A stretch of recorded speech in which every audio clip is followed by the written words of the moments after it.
नमस्कार दोस्तों, मैं अविनाश दास रेशनल कबीर यूट्यूब चैनल में आप सबका हार्दिक स्वागत करता हूं।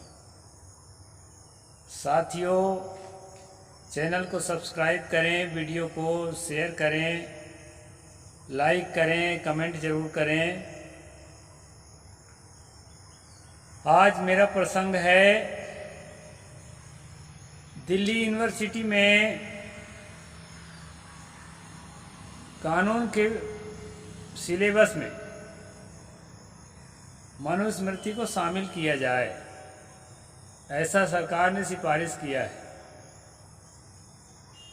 साथियों, मैं ऐसा नहीं मानता कि जो नेता अभी सत्ता में हैं, प्रधानमंत्री से लेकर के सांसद तक, विधायक तक जो भी हैं, वो सब के सब अनपढ़ गंवार होंगे, ऐसा मैं नहीं मानता।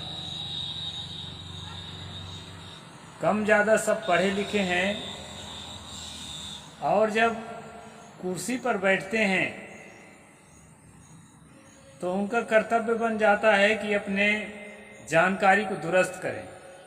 जिन चीज़ों का ज्ञान नहीं है उस ज्ञान को पूरा करें। हवाई बातों में आकर के उसको देश में लागू करने की कोशिश करना या जनता पर थोपने की कोशिश करना, अब इस बात का भूल करना तो छोड़ ही दें कि जनता पूरी तरह से अनपढ़ है।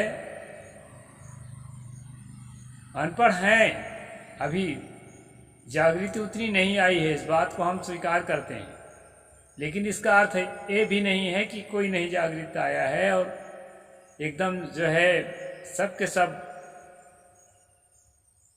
कहना चाहिए कि भूले हुए हैं और अचेत हैं और अनपढ़ हैं।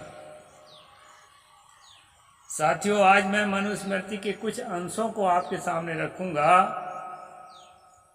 और उस पर आप विचार करके बताना कि क्या इस तरह की बातें भारत के कानून में शामिल की जा सकती है। कानून के विद्यार्थियों को इस तरह बातें पढ़ा करके और उन्हें क्या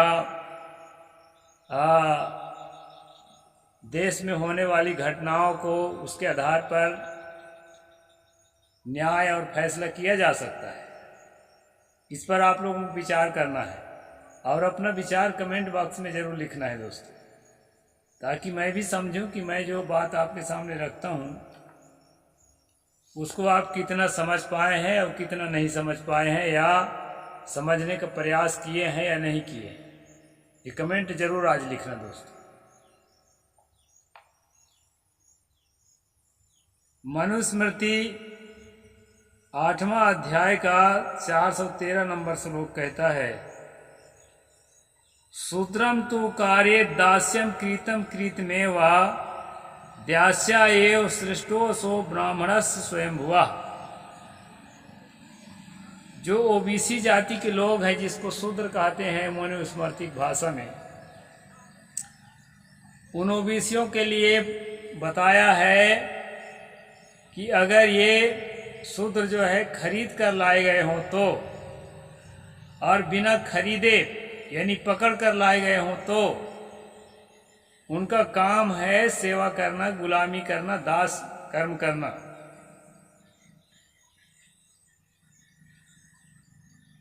इस प्रकार से जो है यह कानून है।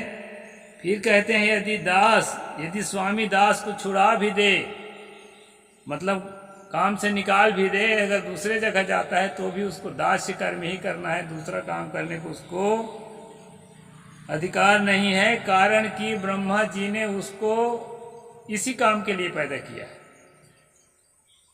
क्या देश की जनता, यहाँ जितना मौर्य हैं, काछी हैं, कुशवाहा हैं, कुर्मी हैं, जाट हैं, मराठा हैं और जो है और किसान जातियां हैं, लोधी हैं, यादव हैं और भी हैं, धोबी, तेली, कलार, ये सारी जातियां जो ओबीसी में आते हैं। मनुस्मृति की भाषा में कई जगह इन जातियों को नाम ले लेकर गिना भी है कि ये शूद्र हैं।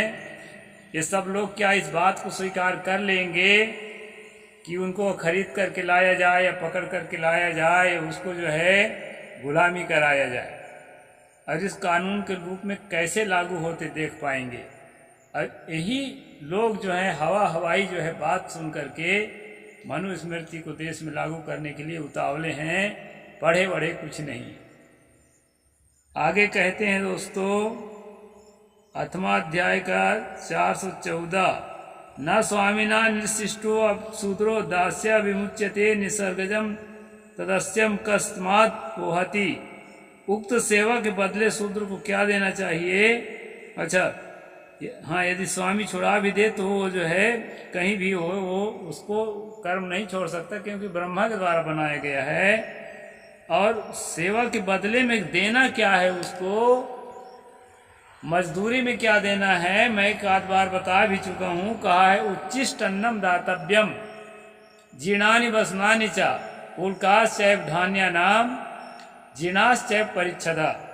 ये श्लोक नंबर 125 है 10वां अध्याय का। इन शूद्रों को ओबीसियों को क्या देना है? जूठे अन्न खाने से बचा हुआ जो जूठा अन्न है खाने को दो। उच्चिष्ट अन्नम दातव्यम जीर्णानि वसनानि च, फटे पुराने कपड़े उतारा हुआ पहनने के लिए दो। अल्पूलकाश्चैव धान्य नाम, धान का जो पैरा होता है तनस पिराली, उसी को बिछाकर सोए। यहाँ रुई का या डनलप का गद्दा बिछा के सोने की जरूरत नहीं है ओबीसियों के लिए। पुलकाश्चैव धान्य नाम जीर्णाश्चैव परिच्छदा, कहते हैं अन्य भी जो टूटे फूटे छाता है, खाट है, अन्य भी वस्तु है जो पुराने हो चुके हैं, उसको इनको उपयोग के लिए दिया जाए। तो ये है दोस्तों शूद्रों के लिए नियम। और भी कहा है सक्ते नापि ही शूद्रेण कार्यो धन संशय शूद्रोपि धर्मासाद ब्राह्मण ने बाधते। समर्थ होते हुए भी शूद्र जो है धन संचय ना करे। अगर धन संचय करता है तो ब्राह्मण को बाधा पहुंचाएगा, इसलिए इसका धन जो है जब्त कर लिया जाए। ये मनुस्मृति का कानून है दोस्तों। न शूद्राय मदिन दद्यानो चिष्टम न अभिष्कृतम न चास्योपदिशम धर्मम चास व्रतमादि से, इसको धार्मिक अनुष्ठान में शामिल न किया जाए और जो है धर्म को उपदेश न दिया जाए, व्रत में किसी प्रकार का अधिकार न दिया जाए। ये है मनुस्मृति का धार्मिक संदेश। साथियों इतना ही नहीं, जो स्त्रियां हैं, स्त्रियों को मैं कल के स्ट्रीम में बताया था कि 24 वर्ष के पुरुष के लिए 8 वर्ष की कन्या चाहिए और 30 वर्ष के पुरुष के लिए 12 वर्ष की कन्या चाहिए। और यहाँ तक भी कहा है कि रजस्वला होने के पहले अगर पिता विवाह नहीं करता है अपने बेटी का तो पिता अपराधी है। बाल विवाह को जो है यहाँ बढ़ावा दिया है दोस्तों। तो ये सारी चीज़ों को क्या आप मंजूर कर लेंगे? मुझे तो नहीं लगता है कि आप कर लेंगे। हो सकता है भाई आप कर भी लें। अगर करने की क्षमता है आपके अंदर तो ज़रूर जो है आप ये इसको उसमें कमेंट बॉक्स में लिख करके मुझे दें। विधवा हो जाने पर देवर के द्वारा नियोग करके गर्भ ठहराने की बात भी कही जाती है। इसमें 9वां अध्याय के 69, 70, 67, 68 के आसपास के श्लोकों में है इसका वर्णन। तो ये सारी चीज़ें हैं दोस्तों। तो क्या ये सब चीज़ों को आपका दिल स्वीकार करेगा? यदि करेगा, बहुत सारी बातें हैं, मैं तो संक्षेप में कुछ बातें ही रख दिया। यहाँ तक जिन विकलांगों के लिए आज सरकार जो है दिव्यांग उनको कह करके उसके लिए सहूलियत की योजनाएं खोलती फिरती हैं, उनके लिए कहा है दोस्तों अनंसो क्लीव पतितो जात्यंधबधिरो तथा उन्मत्त जड़मूकाश्चा इच्छा के चिन्ह इंद्रिया। जो लंगड़े हैं, नपुंसक हैं, लंगड़ा मतलब जैसे पैर से लचार, हाथ पैर से लचार, लंगड़ा लूला, नपुंसक हैं, पतित हैं, जन्मांध हैं, बहिर हैं, पागल हैं, जड़ हैं, गूंगे हैं, लूला हैं, लंगड़ा हैं, वे पिता के धन के भागी नहीं होते हैं। जिन बेचारों को सबसे ज्यादा धन की जरूरत है, विकलांग है, वो धन के भागी नहीं होंगे आपके मनुस्मृति के आधार पर। तो क्या आप ऐसा ही राज चाह रहे हैं जो मनुस्मृति को देश में कानून के रूप में देखना चाहते हैं और देश का जो संविधान है उसको मिटाना चाहते हैं?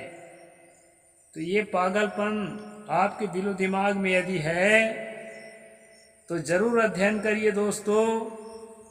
यहाँ जो है क्षत्रिय वर्ग के लोग बहुत ज़्यादा उतावले हैं कि हमें मनुस्मृति चाहिए, हम राजे रजवाड़े बन करके और देश पर सत्ता चलाएंगे और लोगों को अपने नीचे रखेंगे।